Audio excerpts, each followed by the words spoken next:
Hi, and welcome to Random Rogers Big Picture for the week of January 11th. Just a couple of things on the agenda, market-related thing, but first, something related to sports. A new channel popped up on the DirecTV package, the Major League Baseball channel. I've been watching a little bit of it every night. It's pretty cool. If you're a baseball fan, it is pretty cool. I made a joke to a couple of people about not realizing how much I liked baseball because I'm watching this coverage every night, and it's the off season. I'm thinking that this year I will get the extra innings package for the entire season instead of just half the season. Yeah, I don't think so. Well, we'll worry about that later. Anywho, on to the stock market. So someone left a question about Mike Shedlock assessing that forward PEs are in the neighborhood of 20 and leading him to conclude that we are in for a big drop in the S&P 500. I think, and anyone can correct me if I'm wrong, but I think he has a pretty wide target of like 450 to 750 or 450 to 600, whatever. I mean, if he's right, it's a meaningful decline from here, and it would be ugly and cause a lot of pain for a lot of people. That's the important thing. If he's right, and again, the comment that was left makes it look like his focus. I read this once, and I frankly I'm not sure if it's all based on forward PEs. I think there's more to it than that. I think there's some Elliott wave stuff in there, but whatever. If he's right, big drop from here. Certainly the forward PE is a part of it. At least that's how I read the post. And I disagree. First of all, I don't think there's any predictive value in PE ratios in terms of the stock market. The way I view PEs, they are a valuation measure of individual stocks. They are not a predictor of future value for the broad market. But there are a couple of beneath the hood items that I think also work against the argument of markets plummeting because of the forward PE ratio. Two things, really, two different sectors that I'm going to, I pulled out a couple of numbers. First, as of, I guess this would be Thursday's close, the industrial sector, its weight in the S&P 500 was 11%, just over 11%, 11.18%. If you, and I would urge you to look this up, bigcharts.com allows you to chart PE ratios. You can look back in time over a few different cycles, and you do need to go back to look at this. But the way industrial stocks tend to have worked in the past is at the bottom, price-wise, the PE ratios are very high. And at the top, the PE ratios are very low. It's a counterintuitive thing, but there's ample precedent for this. I first heard about this in like 1990. It may have been Caterpillar. I'm going way back in the memory banks there.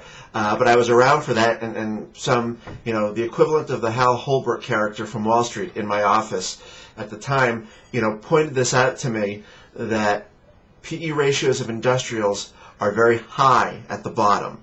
So that's, a little over 1/10 of the index. So that kind of is one little thing that gets in the way. Another little thing that, in my opinion, gets in the way, and there's a little less meat on this bone in terms of history.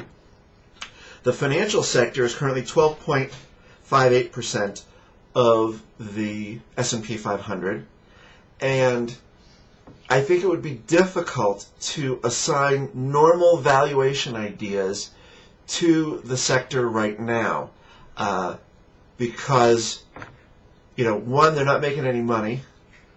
The government is not going to let the big banks go out, and I don't know how far down the food chain that goes. What banks would, quote unquote, be allowed to fail versus ones that won't. But the big ones, the ones that are, the big names in that 12.5% of the weighting, are not going to be allowed to fail.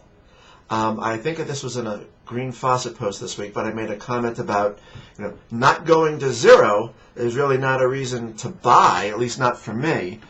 But there is an issue here where there is a skew, and if it's not right that the government's doing this or all of that, we'll fight that battle on a different day.